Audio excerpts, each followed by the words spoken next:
ये पड़ोसी देश कैसे भारत के लिए मुसीबतों का पहाड़ है, इसका आज एक बड़ा एग्जाम्पल देखेंगे। और अगर समय रहते इन पर रोक नहीं लगाई गई तो ये कैसे भारत के लिए गले की हड्डी बन सकते हैं, यह आज हम डिटेल से जानेंगे। तो चलिए वीडियो की शुरुआत करते हैं।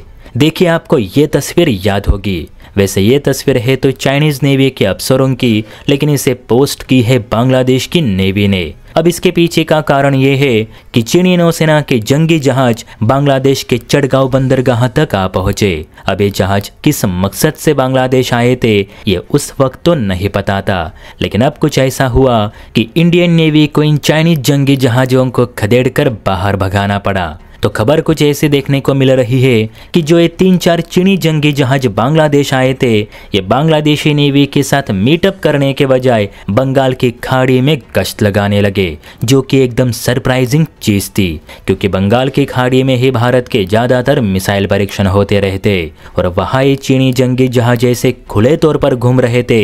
ये बात इंडियन नेवी को सच में अच्छी नहीं लगी। देखिए, मैंने उस वीडियो में भी बताया था कि जब चीन के डिस्ट्रॉयर्स चटगांव बंदरगाह पहुंचे तो भारत ने तत्काल इस विजिट पर आपत्ति जताई थी और बांग्लादेश की अंतरिम सरकार को चेताया भी था कि चीन के डिस्ट्रॉयर्स यूं हमारे समुद्री क्षेत्र में ऐसे आना अच्छी बात नहीं। भले विजिट का बहाना बनाकर आते होंगे, लेकिन विजिट के बहाने ये कब जासूसी करेंगे इसका कोई भरोसा नहीं। और देखिए, भारत की वो बात आज कहीं ना कहीं सच साबित हुई। लेकिन बांग्लादेश को क्या फर्क पड़ता है, उसका दिमाग और ईमान तो चीन के पास गिर भी पड़ा है। तो चीन जासूसी करे या विजिट करे, इससे यूनुस को कोई लेना देना नहीं। तो देखिए, जब भारतीय नौसेना को लगा कि चीनी जहाज बांग्लादेश का समुद्री इलाका छोड़कर चुपके से भारतीय समुद्री इलाके में प्रवेश कर रहे, तो उसी वक्त इंडियन नेवी के जहाजों ने इन्हें भारत के समुद्री क्षेत्र में आने से रोक दिया। नेवी का कहना है कि चीनी जहाज भारतीय मिसाइल परीक्षणों की जगहों का पता लगाने की कोशिश कर रहे थे, ताकि भविष्य में जो चीन के स्पाई शिप्स बांग्लादेश आएंगे तो सीधे इंडियन मिसाइल टेस्ट की जासूसी की जा सके। इसके अलावा चीनी नौसेना ये भी देखना चाहती थी कि बंगाल की खाड़ी में भारत के गश्ती जहाज कहाँ और किस वक्त पेट्रोलिंग करते हैं, ताकि भारतीय नौसेना को आसानी से चकमा दिया जा सके।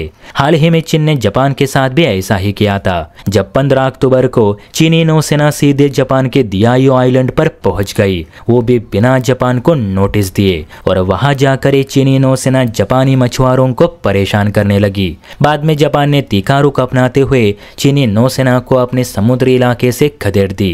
भारतीय नौसेना ने भी चाइनीज शिप्स को वार्न करते हुए कहा कि अगर इससे एक कदम भी और अंदर आने की कोशिश की तो आपके जहाजों को ही डुबो दिया जाएगा, क्योंकि चीनी जंगी जहाज भारत के एक्सक्लूसिव इकोनॉमिक जोन के काफी नजदीक पहुंच गए थे, जो कि सच में अच्छी बात नहीं। और चीनी जहाज भारत के कभी इतने पास आते भी नहीं अगर बांग्लादेश उन्हें अपने यहाँ नहीं बुलाता। इसीलिए तो मैंने शुरुआत में ही कहा था कि हमारे पड़ोसी ही हमारे परम शत्रु है, इन्हीं से भारत को बचकर रहने की जरूरत है, वरना जंगी जहाज आए हैं, कल को चीनी फाइटर जेट्स भी बांग्लादेश में पहुंचने में देर नहीं लगेगी। इस पर आपकी क्या राय है, नीचे कमेंट करके ज़रूर बताइए। और हाँ, वीडियो अच्छी लगी हो तो चैनल को लाइक एंड सब्सक्राइब भी ज़रूर करें। जय हिंद।